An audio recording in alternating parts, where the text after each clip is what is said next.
Branham est plus que Moïse. Jésus dans Branham, c'est plus que Jésus dans sa première vie. Pasteur Orman Branham, c'est un adorateur de notre Dieu. C'est qui notre Dieu là? William Branham. Ah oui, notre Dieu William Branham. Jésus n'est pas mon Seigneur. Oh! Jésus n'est pas mon Seigneur. Non, on ne peut pas adorer Frère Branham. Moi qui ai chanté ceci. Vous savez, celui qui adore Branham, c'est un animal. Mais celui qui croit que Jésus-Christ est Dieu, que Dieu le bénisse. Il faut que vous voyez, on peut dire tout de moi. Mais quant à l'amour de Branham, ça vous n'allez pas diminuer ça. Oui frère, je vais choper même quelqu'un. J'aime Branham plus que Jésus. Frère Branham pensait que les noirs étaient inférieurs aux blancs.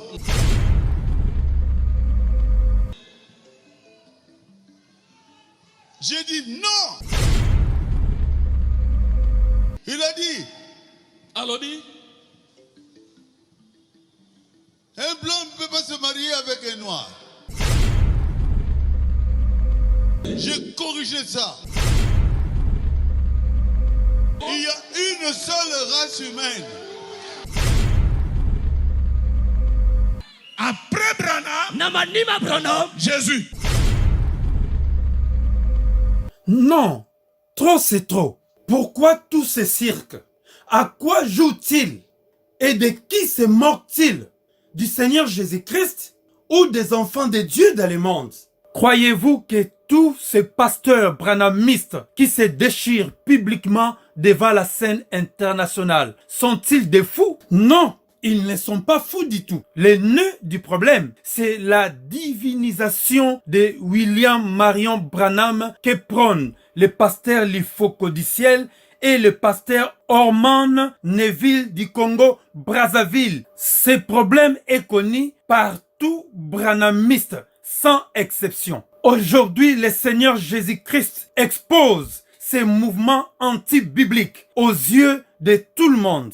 Comme le confirme le livre de Daniel chapitre 2 verset 22. Il révèle ce qui est profond et caché. Il connaît ce qui est dans les ténèbres et la lumière demeure avec lui. Pour comprendre en réalité ce qui se passe, il faut aller à la source, pas au robinet. Nous devons maintenant fixer le projecteur sur la personne de Branham, sur son ministère et sur son enseignement. Branham en procès, c'est une série de plusieurs vidéos de témoignages faites par des frères et sœurs ex-branhamistes, hommes et femmes, blancs et noirs, autrefois pasteurs dans le mouvement. Ces vidéos de témoignages nous révèlent que tout ce que le pasteur Lifoko-Diciel ou Orman Neville du Congo-Brazzaville disent à propos de la divinisation de William Marion Branham. Cela vient des enseignements erronés, anti-bibliques, hérétiques de Branham lui-même, à travers lesquels Branham se présentait comme étant le prophète Élie de Malachie chapitre 4 qui devait venir. Tantôt, il se présentait comme étant le Saint-Esprit, le consolateur qu'avait promis le Seigneur Jésus-Christ. Hier, pas longtemps, avant sa mort, il se présentait comme étant la deuxième ou la seconde venue du Seigneur Jésus-Christ. Aujourd'hui, à notre grande surprise, ces fanatiques le présentent comme étant le Dieu qui a créé les cieux et la terre. Quelle bêtise! Ce vidéo de témoignage avait fait l'effet d'une bombe à mes oreilles. Mais quand j'ai vu la tombe de William Marion Branham ornée d'une pyramide surmontée par un aigle au-dessus, et quand j'ai écouté la chanson de Lifoko-Diciel, la chanson intitulée Dieu au féminin, le Saint-Esprit m'a convaincu que William Marion Branham ne servait pas le Seigneur Jésus-Christ du tout. Pas n'importe quel Jésus, mais nous parlons bien du Seigneur Jésus-Christ qui était mort sur la croix, qui avait donné sa vie pour nous racheter, pour nous sauver et nous donner la vie éternelle. Christ, l'image visible du Dieu invisible, la printe de la personne de Dieu en personne, et qui est assis à la droite de Dieu le Père. William Marion Branham ne le servait pas du tout, mais à la place, il servait l'autre, le faux Jésus, Horus, les dieux de l'Égypte antique, le fameux Shekinah, l'œil qui voit tout, que vous êtes en train de découvrir maintenant devant vous. Les dieux vénérés dans la musique profane et auprès de ceux qui aiment le pouvoir dans le monde et qui se présentent en femme et en homme en même temps, comme vous le constatez maintenant. Donc la Shekinah fait référence à la présence divine. Et c'est un mot féminin en fait, ce n'est pas masculin de Shekinah, la moitié féminine de Dieu et de sa romance avec son partenaire divin. Donc il y a une croyance que Dieu pouvait être à la fois mâle et femelle. Dieu se manifeste lui-même ou elle-même tout simplement sous la forme de l'inspiration de la Shekinah.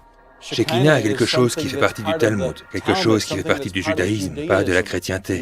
C'est lui le Dieu faucon, appelé communément Dieu aigle, connu en RDC ou en Afrique centrale sous le nom du Nzambiampungu. Branham prêchait le culte de sa personnalité pour se faire passer comme étant un prophète en utilisant les enseignements occultes des Kabbales, des Talmuds de Babylone, ésotériques, des news, inconnus du milieu chrétien. Il est comparé avec un musicien faux chrétien qui écoute la musique du monde et se sert de la mélodie de la musique du monde en changeant juste les noms pour mettre le nom de Jésus-Christ. Car ils savent bien que les chrétiens n'écoutent pas de la musique du monde.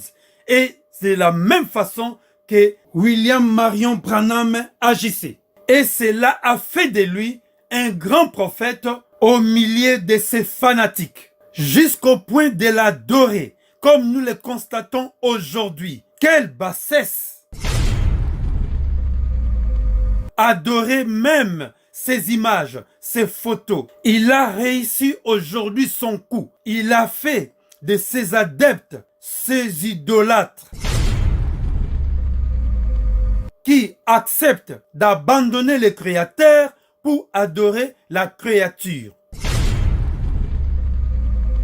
Avant d'écouter ces témoignages, je vous mettrai l'extrait de cette chanson « Dieu au féminin » chantée à la gloire du Shekinah, le fameux Dieu de William Marion Branham. Mais avant tout cela, lisons ces 3 versets bibliques. Ecclésiaste chapitre 12, verset 16. Dans d'autres versions, vous allez les trouver au verset 14. La Bible dit, « Car Dieu amènera toute œuvre en jugement, au sujet de tout ce qui est caché, soit bien, soit mal. » Branham, un occultiste en procès.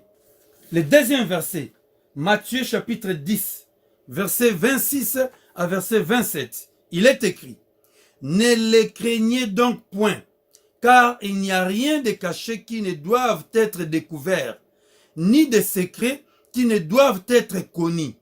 Ce que je vous dis dans les ténèbres, dites-le en plein jour, et ce qui vous est dit à l'oreille, prêchez-le sur les toits. » Branham, un occultiste en procès. Les livres d'Actes des Apôtres, chapitre 26, verset 17 à verset 18. Il est écrit, « J'étais choisi au milieu de ce peuple et du milieu de païens vers qui je t'envoie, afin que tu leur ouvres les yeux pour qu'ils passent des ténèbres à la lumière et de la puissance de Satan à Dieu, pour qu'ils reçoivent par la foi en moi, le Seigneur Jésus-Christ bien sûr, le pardon de péché et l'héritage avec les sanctifiés. » Mes chers bien-aimés dans le Seigneur, ce message est destiné pour tous frères et sœurs enfants de Dieu et beaucoup plus aussi pour tout branhamiste qui est retenu captif dans les sectes de Branham. Et voici Dieu au féminin, le Dieu que servait William Marion Branham, le fameux Shekinah, alias Nzambiampung, auteur Likofo du ciel.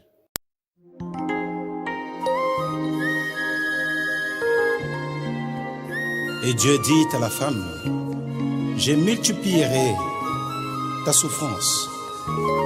Et il dit au serpent, je mettrai inimitié entre ta postérité et la postérité de la femme. Il s'agit de quelle femme alors finalement? Pour me sauver, pour me guérir, Dieu a été Dieu au masculin. Mais pour ce qui est de supporter mes erreurs, oui, le voilà, Dieu au féminin. Dieu est conjugué au féminin. Oh, oh, oh, Dieu est vrai.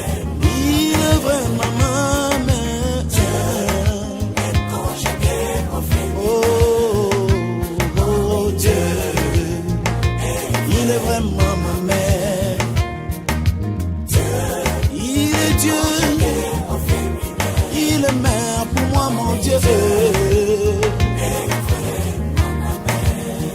Oh. Et oh. On t'a toujours dit que Dieu était ton père. Mais écoute ceci. Dieu est aussi notre mère. Dieu est conjugué au féminin. Dieu est vraiment ma mère. Dieu est ma mère. Dieu est ma mère. Oh, oh, oh. Dieu est vraiment ma mère. Il est la sémence de la femme, alors que la femme n'a pas de sémence. Dieu est ma mère.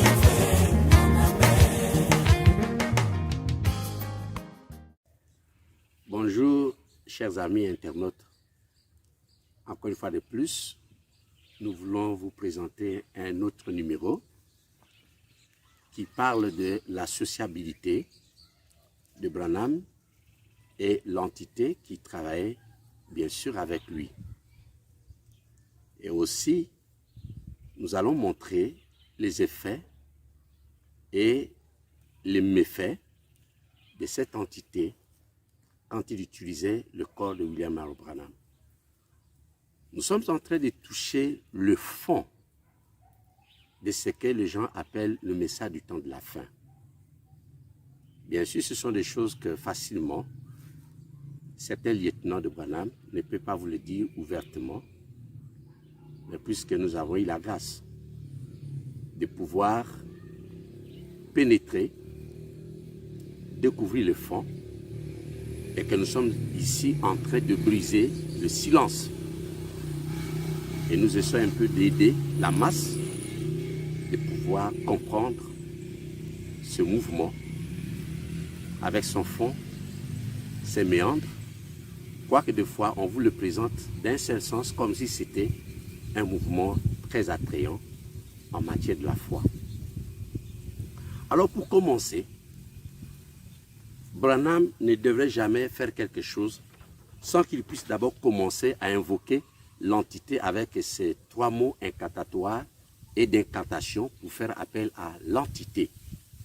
Et c'est comme ça que l'entité venait et il possédait maintenant le corps de Branham.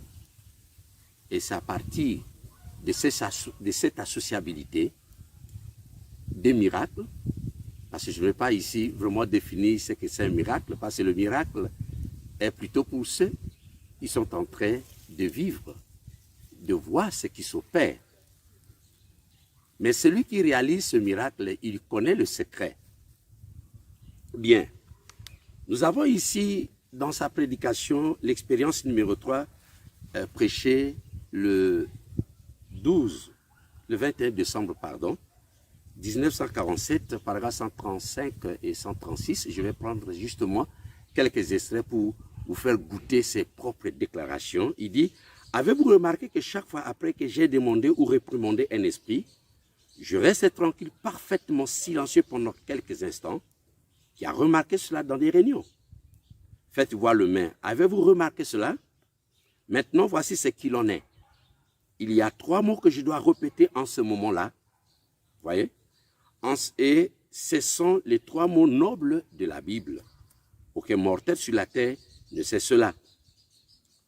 Je sais que vous avez remarqué plusieurs fois quand je demande ou quand je réprimande, je me tiens tranquille pendant quelques instants et je répète ces 3 mots que l'ange du Seigneur m'avait dit de répéter. Alors, si je sens que cela revient, alors je sais que c'est accompli. C'est l'entrée en la matière. Il faut que l'entité vienne. Et quand ils viennent, Branham aussi ne manquait pas d'informer à son auditoire. Il dit par exemple dans la prédication « Comment l'ange est venu à moi », paragraphe 282, il dit « Je sais qu'elle est en train de s'installer en moi en ce moment même. » Vous voyez, c'est à partir de cela que cela se passait maintenant, ce que j'ai appelé la sociabilité. Maintenant, nous allons voir les effets et les méfaits de cette associabilité. Premièrement, quand l'ange maintenant possédait le corps, il y avait maintenant des différentes manifestations. Branham pouvait maintenant commencer à exorciser ou à pratiquer de la voyance. Ça, déjà, ça fait partie des 2 numéros qu'on a déjà eu à présenter il y a de cela quelques moments. Donc, il y avait maintenant quelque chose qui se passait quand il discernait, quand il faisait la voyance, quand il exorcisait. Brutalement, après un certain moment, Branham tombait à la renverse. Il tombait à la renverse. Maintenant, il avait toujours une équipe qu'on appelait toujours l'équipe de Branham. C'était l'équipe de campagne.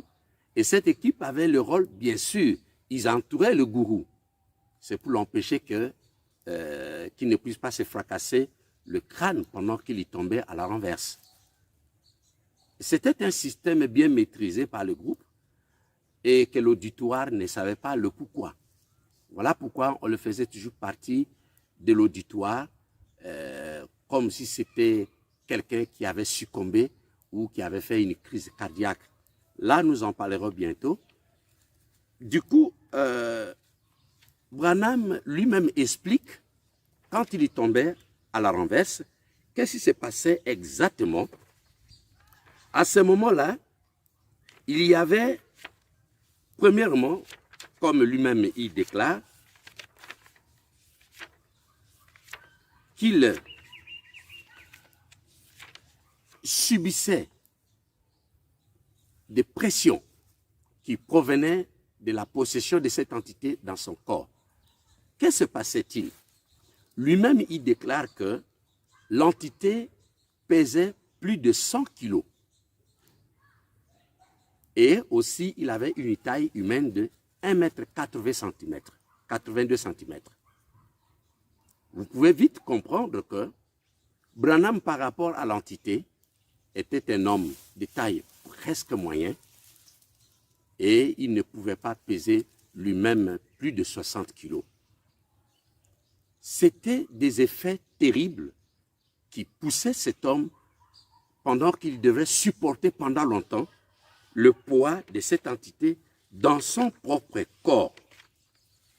Et lui-même, il essaie un peu de donner le poids de cette entité, et nous allons lire ses propres déclarations. Il dit, il se tient toujours à ma droite dans la prédication, l'expérience 3, prêchée le 21 décembre 47, paragraphe 12, je cite, il se tient toujours à ma droite et quand je me suis tourné vers la droite, là se tenait l'ange du Seigneur avec cet homme qui vient vers moi. Qui est-il? Paragraphe 13, il dit, eh bien rappelez-vous, saisissez ceci. il tire l'attention de son auditoire. Il dit, après que Frère Branham serait parti, je ne connais pas son nom. Il ne me l'a jamais dit. C'est un homme grand. Il y pèse plus de 200 livres, c'est-à-dire 100 kilos. Je pense, d'après les mesures humaines, il y porte une robe blanche, il a des cheveux noirs et il se tient juste comme ceci et se tenait à ma droite. Et dans la prédication, la commission de Moïse, paragraphe 33, il dit « Et tout le temps, quelque chose attirait mon cœur. Mais ce jour-là, cela s'est visiblement manifesté. C'était un homme d'environ 1,82 m, pesant près de 100 kilos. » Voyez comment Branham parvient même à découvrir le poids d'un esprit dans son corps. 100 kilos et d'une taille de 1,82 cm. Ce n'est pas une chose facile. Voici des choses que cet homme devrait supporter pendant longtemps, alors que l'entité était en train de se servir de son corps pour pouvoir s'exhiber devant l'auditoire. Maintenant, pendant ces temps, Branham déclare lui-même que quand l'entité le possédait, l'entité l'envoyait dans un autre monde. C'est ce qui est étonnant. Quel type de monde? Sommairement, nous savons qu'il n'y a que deux mondes. C'est le monde d'en bas et le monde d'en haut.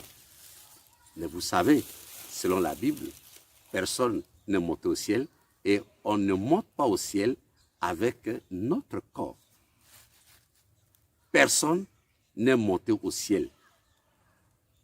Alors, l'entité envoie Branham dans un autre monde que nous ne connaissons pas. Il ne donne pas le nom. Mais nous savons probablement que ça ne peut être qu'un monde astral. C'est le monde d'où vient probablement cet esprit. Et voici maintenant ce que lui-même il déclare. Ce sont des choses qui embarrassent, qui suscitent beaucoup de questionnements. Maintenant, Branham déclare lui-même ici dans la prédication « Venez et plaidons », prêché le 4 octobre 1955 au paragraphe, ici je ne pris que dans une cassette, il dit « Maintenant ce n'est pas moi. Vous dites, Frère Branham, vous pouvez me dire ce qui ne va pas avec moi? Non, monsieur, je ne peux pas. Mais maintenant, je ne sais pas ce que je dis. Je peux m'entendre, mais je suis dans un autre monde. C'est un sixième sens, ou une quatrième dimension. Dans le fou de Gadara, il ajoute, paragraphe 16, prêché le 20 juillet 54. Il dit, eh bien, la façon dont ça se passe le soir, je me soumets à cela. C'est tout. Et j'ai une façon de m'y prendre, de me soumettre, au point que moi, je ne suis plus là. C'est cela qui est là. Vous voyez? Je me mets hors du chemin et cela entre. Et cela ne peut pas rester longtemps sur moi parce que ça pourrait bien, je ne sais pas ce qui arriverait. Mais après cela se retirera. Vous voyez ici que Branham ne donne pas des explications aussi claires. Il est envoyé dans un autre monde. Et dans ce monde-là, Branham s'écoute. Il écoute sa propre voix, comment cette chose-là, qui n'a pas de nom, utilise son corps et sa voix pendant que lui, il est envoyé dans ce monde-là. Vous voyez? La liaison n'est pas coupée. Quoi qu'il est envoyé dans cet autre monde, il continue à s'écouter, à se voir.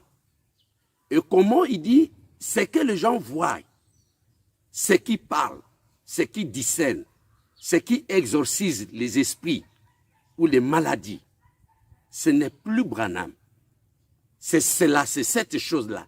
Donc, sans doute, il fait référence à l'entité qui est là, utilisa son corps comme une marionnette ou tout comme simplement une enveloppe. C'est une chose étrange. Une chose étrange. Autre chose arrive après cela. C'est que Branham tombait. Et ce n'est pas pour la première fois. C'était des choses qui se passaient de temps en temps et à chaque fois qu'il était sous la pression et la pression de cet esprit, et selon aussi le poids qu'il devait supporter pendant l'exercice de son don ou de ses dons. Alors, il y a d'autres effets. Branham tombait et entrait en coma. Ce n'est pas moi qui lui prête cette intention. Ce n'est même pas un point de vue, mais c'est plutôt une déclaration tacite de Branham lui-même que je m'en vais vous les lire.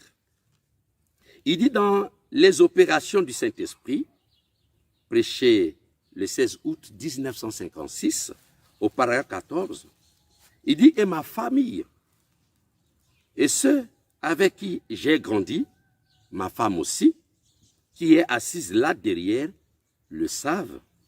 Souvent, à la maison, parfois, j'entre en coma. Et en coma, on dirait, dans une vision. Et le Seigneur dit des choses, et cela sera exactement répété, et cela n'a jamais failli, pas même une seule fois.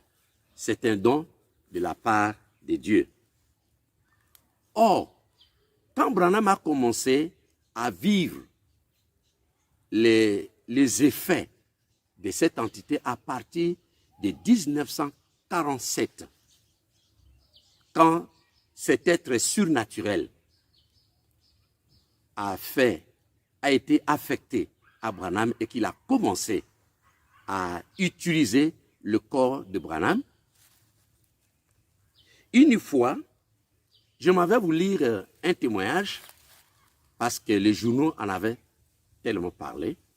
Branham était entré en coma pendant des jours et des jours et des jours. Et la nouvelle avait circulé comme quoi l'évangéliste aurait succombé après avoir tombé comme d'habitude à la renverse. Vous allez trouver ce témoignage-là dans William Branham, un homme envoyé de Dieu, écrit par Gordon Lindsay, qui était en ces temps-là l'un des collaborateurs de William Branham, page 106. La nouvelle courait déjà, montre dans la vie comme quoi il avait succombé. Et c'est bien plus tard qu'il va revenir ici, après beaucoup de jours. C'était des effets inexplicables. Cette associabilité dépassait l'entendement des gens. Alors, il est dit que c'était dû à d'interminables lignes de prières qui ne prenaient fin qu'une fois que l'évangéliste exténué s'était effondré de fatigue et que l'amenait loin des foules, suppliant d'immenses auditoires, courbant respectueusement la tête pendant des heures sans qu'on entende d'autres bruits que les gémissements étouffés des personnes souffrantes. La voix sérieuse et bienveillante de l'évangéliste en prière. Vous voyez, des fois les gens ne savaient pas à quel moment l'évangéliste avait déjà quitté la salle parce que l'équipe était là pour pouvoir entretenir tous ces scénarios et de préserver que Branham ne puisse pas se fracasser la tête parce que c'était déjà connu. Eh bien, il y a encore d'autres méfaits angoissants. Branham vivait des choses très angoissantes. Dans cet état, quand il tombait en coma, qu'est-ce qu'il y arrivait après? Dans la prédication, l'expectative prêchée le 5 avril 1950 au paragraphe 32, il dit souvent, on ne fait pas savoir aux gens l'endroit où je reste. Quand ces vibrations frappent la main ici, parfois observez mon frère et les autres, ils me surveillent. Ils savent quand j'en ai assez. Et ils vont me tenir et me faire vite quitter le strade. Parfois, amis, c'en est complètement fini de moi. On me fait circuler dans la ville pendant peut-être 2 heures ou 3 heures, essayant de me faire revenir à moi-même. Cela m'épuise complètement. Branham entre en coma pendant des heures et des heures. Pendant qu'on fait partie de l'auditoire, l'équipe dont je venais parler, qui était là pour sa surveillance, pour sa protection, quand il trouvait que c'était de trop, il le faisait maintenant sortir de l'auditoire. Et pour le faire revenir dans notre monde, bien sûr, on devrait trimballer ces messieurs-là dans la voiture pendant des heures et des heures et des heures. Et si jamais il revenait, c'est à ce moment maintenant qu'on le ramenait tranquillement à la maison. Ce sont des choses très, très angoissantes. Moi, je me suis toujours posé la question à ces lieutenants, à ces fanatiques, quand ils disent, et quand des fois ils font la prière, « Oh Dieu, envoie-moi l'esprit qui était dans Branham. » Maintenant, je vais leur dire ceci. Ils ne savent pas ce qu'ils demandent. Parce que ces messieurs n'étaient pas heureux. Lui-même, il dit que je dois éviter, je ne peux pas rester pendant longtemps sous cette onction-là. Ils appellent ça onction. Ce sont des choses angoissantes. Ce n'est pas fini. Puisqu'il exorcisait, des fois en imposant les mains aux malades. Dans l'expectative, cette fois-ci au paragraphe 33, prêché le 5 avril 1950, il dit, vous pouvez penser que c'est étrange, vous pouvez penser que c'est drôle, pour quelque chose comme cela, un don, mais cela vous épuise, cela vous vide. Ce n'est pas comme prêcher l'évangile ou juste imposer les mains aux malades. C'est un être divin qui opère au travers du corps d'un mortel.